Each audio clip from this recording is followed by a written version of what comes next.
All right, so in this problem we're going to be talking about how to solve quadratic equations. Now, quadratic equations almost all fall in the same category. Every now and then there's one that you should solve in a similar fashion to your absolute value and your square roots, where you're trying to isolate the complication.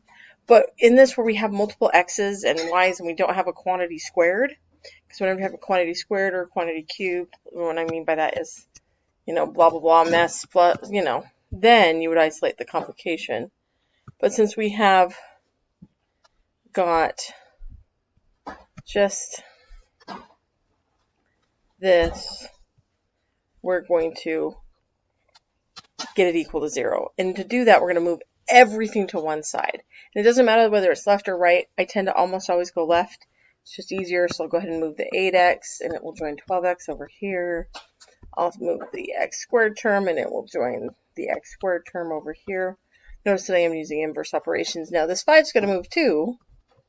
It's going to join nothing, because there is nothing that is in the same position as it. There's no number by itself, but that's okay.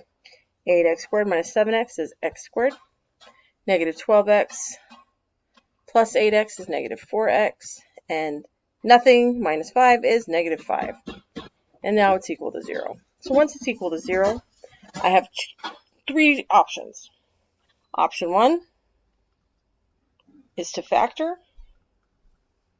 Option 2, which is rarely taken, is to complete the square.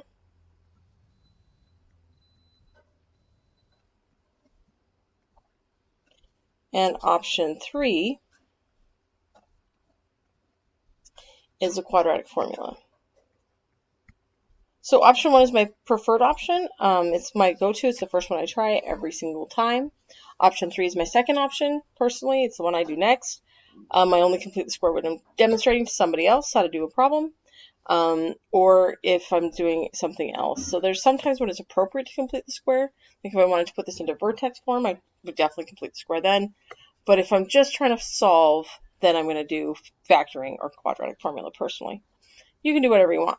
But so since I'm going to factor, I'm going to build my little x. I've got negative 5 is my multiplying number and positive 4 is my adding number.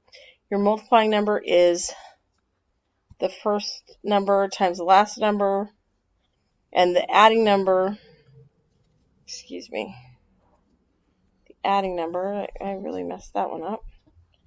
The adding number is the middle term. And so I'm just thinking that all this does is organize my thoughts for me. It helps me remember that I'm thinking about what two numbers multiply to make negative 5, but add to make negative 4. And those two numbers are negative 5 and positive 1. And so this factors into x minus 5 and x plus 1 equals 0. I should always, when factoring, take a moment and check and make sure I've done that correctly by double checking that I get back what I started with. So x times x is x squared. Negative 5 times 1 is negative 5. And those are my two end terms.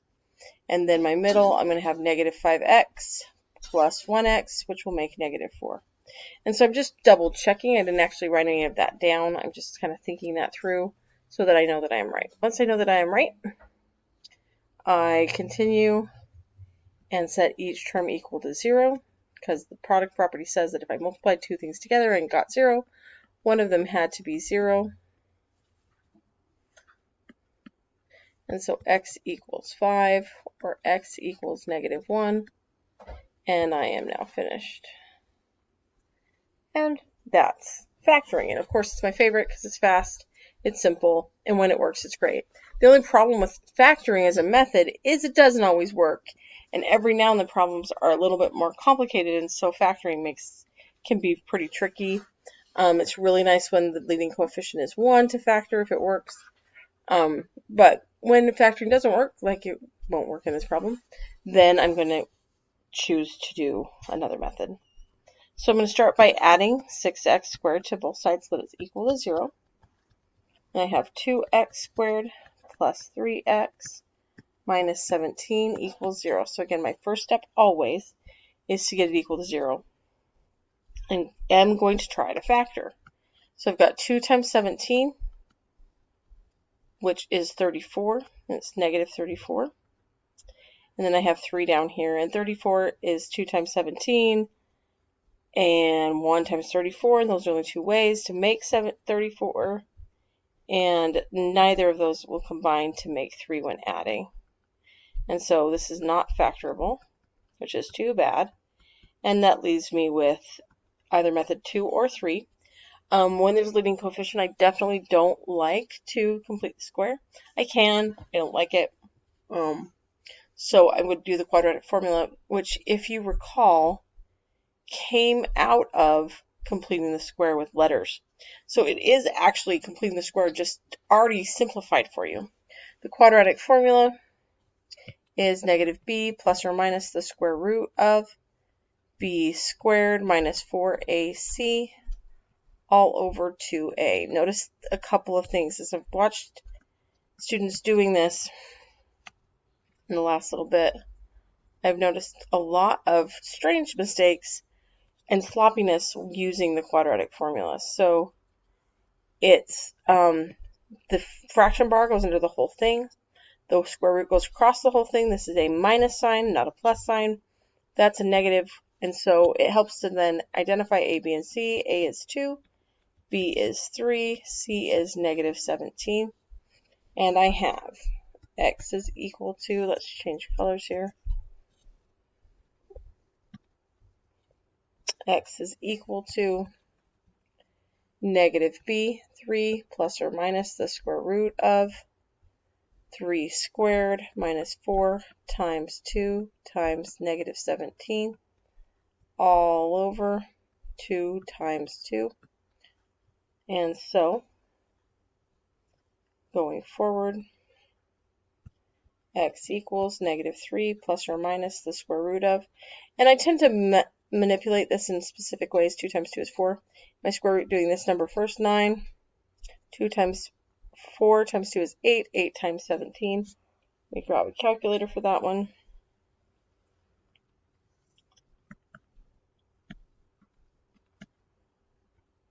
$136.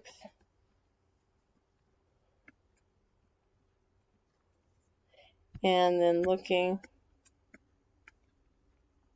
carefully, negative 4, negative 17, so that's plus.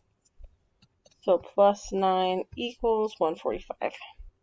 So I have x equals negative 3 plus or minus the square root of 145 divided by 4. And I am finished right here. I can use a calculator and get an approximate answer, but this is good enough for me. I can also see if 145 can be factored. 5 goes into it. 29, 5 times 29, 29 is a prime number, so it can't be broken down anymore. So I'm just going to leave it right here. This is good enough. Now, always check, and I didn't, but always check that if you have like 145, whatever it is, if you take a square root and you get a decimal, then you can leave it alone. If you take the square root and you get a whole number, you need to keep going. It also means it was factorable and you should have factored. So just keep that in mind. The quadratic formula will work every single time. Factoring only works sometimes. Quadratic formula works every single time. Completing the square works every single time. Several times completing the square is more complicated than it's worth, in my personal opinion. Again, if you love to complete the square, more power to you. Go for it. If you'd like me to demonstrate that, I'm happy to do it for you anytime that I know for sure you care. And so that's that. Our next video will have some homework in.